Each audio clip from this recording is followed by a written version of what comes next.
Ja, hvala vam. Živijo, jaz sem Blaž.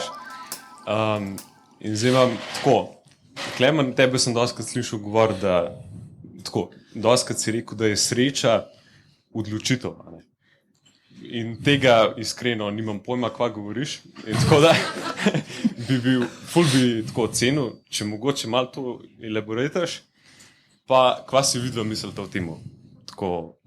Čakaj, kaj si rekel, elaborataš? Kaj ti delaš, promocijo, kako je en že napisal tam, delate promocijo za angleški jezik. ZDA, pa nisem dovolj tega imperializma. Enkrat na dan dobim glede angleških izrazov. Ampak tle se vidi karakter, ne čakaj. Tle se vidi karakter od škrabe. Najprej nas tobačna sprejme in prva stvar je škraba primerja s taboriščem. Potem, ko mi dobimo enega, ki iskreno želi nas nekaj vprašati in ga škraba zmerja, da dela za Američane. Škraba. Ne, jaz sem dal sam primer. To je konstruktivna kritika. Niti ni konstruktivna, to je samo kritika modela. Pojasnim, če lahko pojasniš. Ne, dajte vidva prvo. The best vprašanje, thanks. Mogoče sam tako, če ga povežemo, se pravi, a je sreča posledica delovanja, a je sreča samo odločitev dejansko, ki je neodvisna od tvojega. Osebna sreča. Ja, tako, osebna sreča. Super, the best, thanks. A lahko ostaneš gor, sej čistko, če bom okej še. Jaz mislim, da je oboje, a ne? Odločitev za delati stvari, ki so posledica za srečo. Sprav, ti se odločaš, da delaš stvari, ki te bojo pelale proti sreči. Ne? A ti rečeš, zelo nisem, recimo, zelo menilih fajn, zelo se bom jaz odločil, zdaj bom nekaj delal. Nekaj bom naredil? Ja, ampak a ti rečeš, zdaj mi nekaj časa še ne bo fajn, pa bom poj srečen. A ti rečeš, ne glede na to, koliko je moj life, mislim tako, mi ne gre tako dobro, kot hočem, a ne? A ti rečeš, ne, v bistvu jaz sem že zdaj pomirjen, ker meni se zdi, da pol nimaš nekega toliko drive, mislim tako. Jaz se strinjam. Pa jaz ne bi podpisal tega, da nič pol ne delaš, pa da naprej razmišljaš, nikoli ne bom srečen, čez 2 dni ne bom srečen, sigurno ne bom. To so novi konstrukti uma, ki te glih pelejo v nesrečo. A ne? Zdaj pa delovanje je pa druga plat tega kovanca, ki pa ti nehaš razmišljati, pa se spustiš v ščetkanje zob. Pa pač takrat ščetkaš zobe, a ne? Pa moraš biti pozoren na to, da ščetkaš zobe. Pa je nasleden. In kar naenkrat se zbudiš in se zaveš, pizda, jaz sem srečen. Ker sem si ščetko zobe. Tudi, ja. Tudi. Mislim, a je dobro si ščetek do zobe? Ja. A je dobro iti na sprehod? Ja. A je dobro delati nekaj za svojo kariero, ka vem, da bi mogel narediti pa odlašam? Ja. Se pravi, odločitev je v takem smislu, ne? Nisi pa vedno sposoben te odločitve narediti, ne? To je pa realnost life, ne? To bi pa moj naslednje vprašanje, ne? A ti prideš v bistvu na en point, kjer je pol tako vse tako postane, a ne?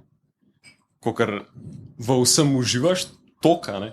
Mislim, in ti niti ni tok važen, tako ne gledaš tok, ali si ti vsak dan se v bistvu odločaš, a ne?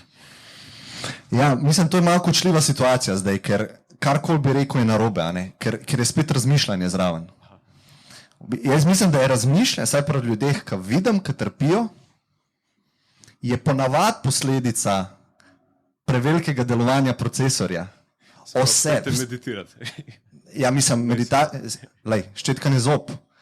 Kakor sem ga opisal, je v bistvu meditacija.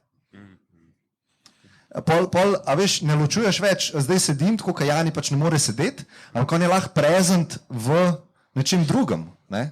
In to v bistvu sploh nima veze, on meditira ali ne. Ampak gre se za stanje duha, s katerim delaš ene stvari. Je pa res, da če se ti samo sedeš, pa nič ne delaš, niti ne meditiraš, je to ful dober poligon za treniranje tega, kar zdaj razlagam. Zato, ker ti je dolg čas, ker se ti ne da, tako kot Jani reče, ne, hočem iti ven, ne, da v bistvu probaš opozvati, zakaj zdaj trpim v tem, zakaj to ni dovolj. Zakaj ta izkušnja, takšna kot je, ni dovolj. Ne? In jaz pa zagovarjam meditacijo tako, da sediš, zato ker je super poligon za to. Hvala. Štekam. Zdaj pa, če lahko še vidno kaj poveste, da na vsem klemu. A z nami se pa nočeš pogovarjati? Ja, dej, ostan, dej. Ja, jaz mislim, da to, da postaneš srečen,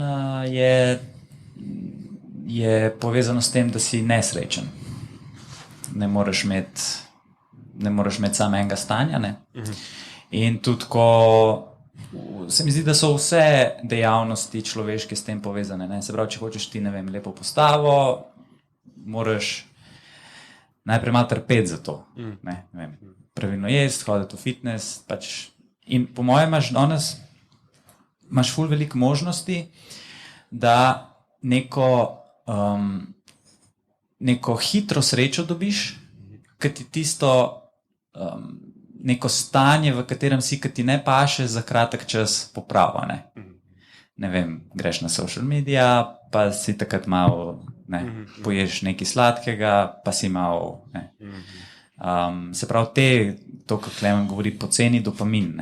Po moje, kad to daš stran, pa se odločaš, ok, zdaj bom pa neki dlje časa počel mogoče, ki mi ne bo pasal, boš na koncu bolj srečen, ker boš napredoval, ker se vedno prilagodiš na neko breme.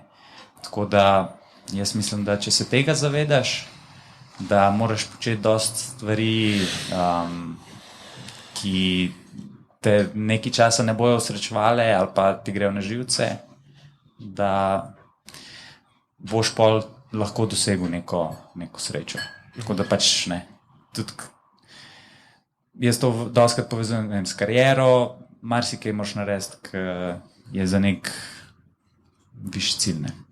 Če ga imaš, ne. Mislim tako, to je verjeten predpostavka, da imaš. Seveda, moraš vedeti, kam hočeš. Ne. To je kar zajebano. Ne, jaz mislim, da to je sreča. To je pa nek splet okoliščin, ki ga imaš v življenju. Da imaš neke cilje, da prideš do tega, da si potem sploh motiviran, da to začneš dosegati. Jaz mislim, da to ne moreš se nekaj prisiliti. To je pač splet tvojega življenja, ki te pripelje v to situacijo, da potem začneš to zasledovati. Cool. Ja. Hvala. Najbolj uvedite biti v poziciji, kjer si isti amater, kot da si ostali, kad le sedite, ampak zato, ker si 1 meter više in je pred tabo mikrofon, vsi mislijo, da si ekspert. Tako da tle je taka zvezdica, da jaz nimam pojma, kaj je dost. Lahko mogoče iz prakse povem, kaj sem se zelo veliko, recimo nekimi modrici pogovarjal in dal neke njihove ideje na kup, ki prebral tudi na sebi videl, pa mogoče iz prakse, kaj se meni zdi, no? Pa boš povedal, če rezonira s teboj. Ena stvar, ki jo nočemo slišati, tudi jaz nisem hotel, ampak verjamem, da je res je, da in tle tudi jaz verjamem v srečo, so geni. Večina tvoje sreče je definirana strani tvojih genov, nad katerimi nimamo vpliva.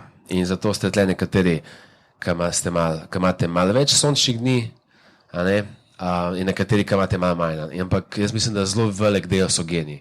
To je slaba stvar, zato ker nad geni pač ne moramo kaj dosti narediti. Dobra stvar pa je, da niso vse geni. Mislim, da obstajata še 2 kategoriji, kjer imamo pa mi nekako sodo v svojih rokah. Eno je definitivno lifestyle. V lifestyle recimo bi dal pa stvari, ki mi je crazy, koliko ljudi nima poštimanih, pa se mi zdi tako ključnih. Spanje. Koliko od vas tle spi v popolni temi, ker če date roko pred sebe, ne vidite svoje roke tudi po 5 minutah? Ja, te so zihar. Ja. To pomeni spanje, kdaj hodi spat, a spiš v popolni temi, če je hrup, a imaš čepke noter, pa to je tako osnova, kjer fejla večina folka. In vsi vemo, ker nisi fulno span, ne performaš tako dobro, ne počutiš se tako dobro. Ne?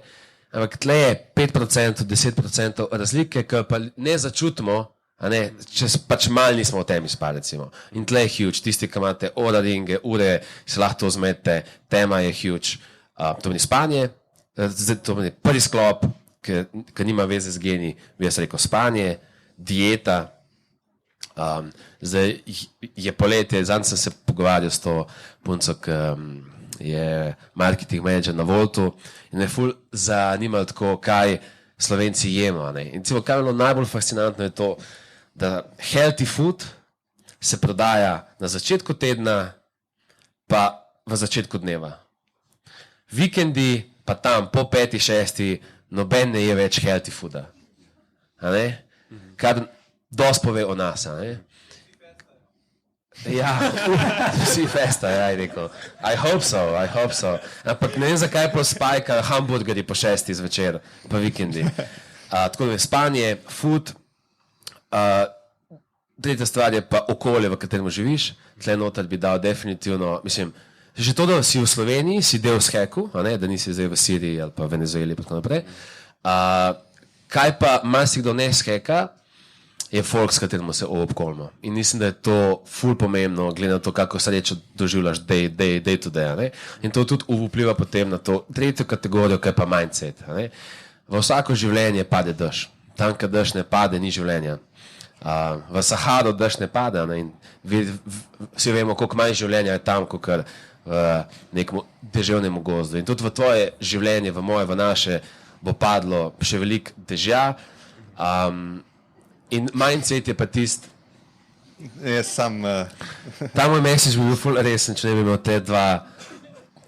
Heklarja. In mindset je tle ključen, ker na koncu dneva je nekaj, kaj se ti zgodi v lifeu, pa nekaj, kako ti razumeš, kako ti gledaš na to stvar in kaj ti narediš to stvarjo. In na nek način je to vse povezano, kar sem prej naštel. A si naspan, a si dobro jedel, a si se school folk hangu. Jaz se spomnim momenta, ene 6 sem star, večina frendov ima starejših, imajo že avte in tako nek random poletni večer in jaz tako, guys, a ste za akcijo, da gremo do jezera in se gremo po noč kopati to jezero. In vsi tako, ja, gremo, pač stali smo 16, no, ne, 18. In potem prijemo do jezera in vsi tako, ne bom. Šli se ful bedno, ampak ti smo meni se rekel, kako bo moj life izgledal, če imam stok bedne frende do konca mojega lifea. Ker pa 20, pa 25, pa 30, ki bomo lahko delali bolj epic shit, bo oni verjetno isto rekli, ne zdaj. In vse to skupaj, suma sumarom na koncu, je polno happiness. Kaj si jaz recimo opazil pri sebi, poleg vsega tega, je mogoče pa stvari. Cilji so tudi študije tako kažejo, zelo pomembni, da nas ženejo naprej. Predvsem pa se mi zdi, da največ naših poslušalcev nekje med 20, 25, 30, vidim, da ponavadi sprašujejo po directionu, po neki smeri, kam naj grem, kaj je pravi job zame, kaj je prava knjiga zame. Ker mislim, da direction niti približno toliko pomemben, kot movement, da si ti samo premikaš nekam. Jaz mislim, da ful veliko good feelinga dobimo v life s tem, da začutimo, da smo malo boljši, koliko smo bili včeraj. In malo boljši, koliko smo bili predvčerajšnjem. In največji fuck up, ki ga tudi jaz naredim prepogosto, je, ker namesto, da bi se primerjal s seboj včeraj, se primerjam s frendom danes. Ali pa tudi s frendom včeraj, ker ima veze z mojo potjo. Ampak v osnovi, noben noče tega slišati, ker je too simple, ampak dieta, spanje, frendi, po mojemu pokrije 80% stvari, ki so v tvojih rokah. Genijo pač ne moč.